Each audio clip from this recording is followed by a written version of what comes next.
In this video, we're going to take a look at adding an image to a Monogame program. We are not starting out in a program this time. We're starting out in a Word document here, and what we need to do is we need to do a little bit of work on our image first. So you can draw your own images if you want to, or it's much easier just to look around on the internet and see if you can find some free images someplace. There's a ton of them out there. And what we're going to do is we're going to take this image right here and we're going to add it to our game.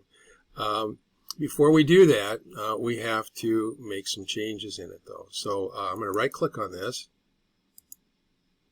and I'm going to copy it to the clipboard, and I'm going to go into paint.net. You can go into any image editor that you want.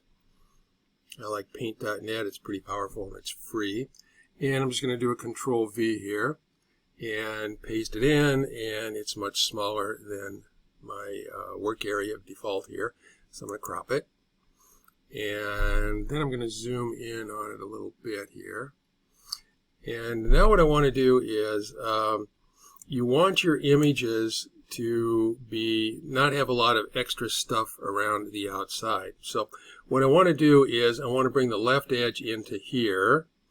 I want to bring the top down to here. I want to bring the bottom up to here.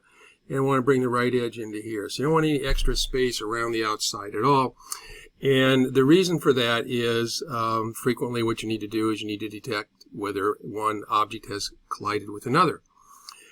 And if my object goes from this corner up here all the way down to this corner down here, and I want to check to see if it's collided with something, I'll get collisions even when there really weren't collisions. I'll get a collision for anything that's inside this rectangle, and I don't really want that. So what I want to do is I want to get rid of all this extra stuff. So the first thing I'm going to do, actually what I'm going to do first, I'm going to make all this transparent because I don't want a flying saucer flying around in a purple box either. So there's a tool over here called the magic wand.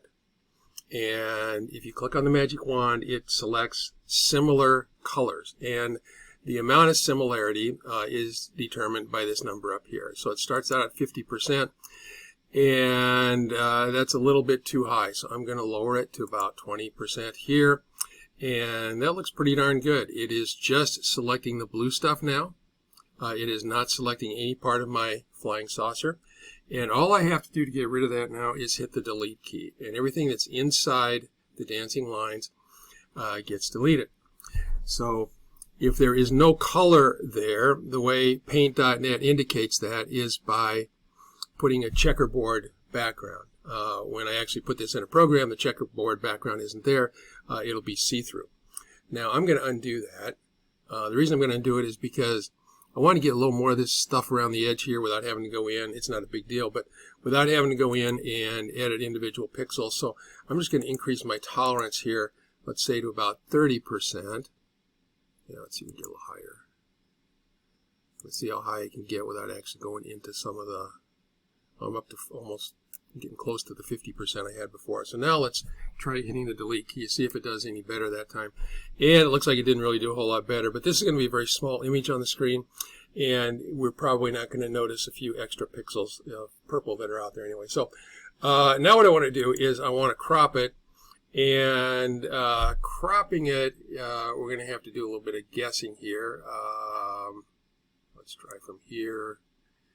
And so I got the left edge pretty good. I'm pretty close on the bottom here, and I can get the right edge pretty good. There, let's go to there. I'm chopping off a little bit of the top. If I go back over here, though, and click on this one, I can change my selection, make it a little bit bigger. Now I'm going to crop it. Okay, there. Now that's what you always want. You want an image that fills the enclosing rectangle without any extra space on the top or the bottom or the left or the right, and that's pretty much exactly what we've got here. It looks like there's a pixel going out and touching on all four edges. So now I'm going to save this. You always want to save it as a PNG file, PNG. And the reason for that is PNG files have transparent regions in them. Okay, I'm just going to save this on my desktop for right now, and I'm going to call it saucer. And the default in here, I think, is ping. And let's go ahead and save that. Actually, I don't think the default is ping, but that's what I usually use, so it usually comes up. So I'm going to save that on my desktop, and it's going to give me a little preview here, and yeah, that's good. So I'm not going to go in and mess with those little pixels there. Click on OK, and now we can get out of here, and we're back in our Word document.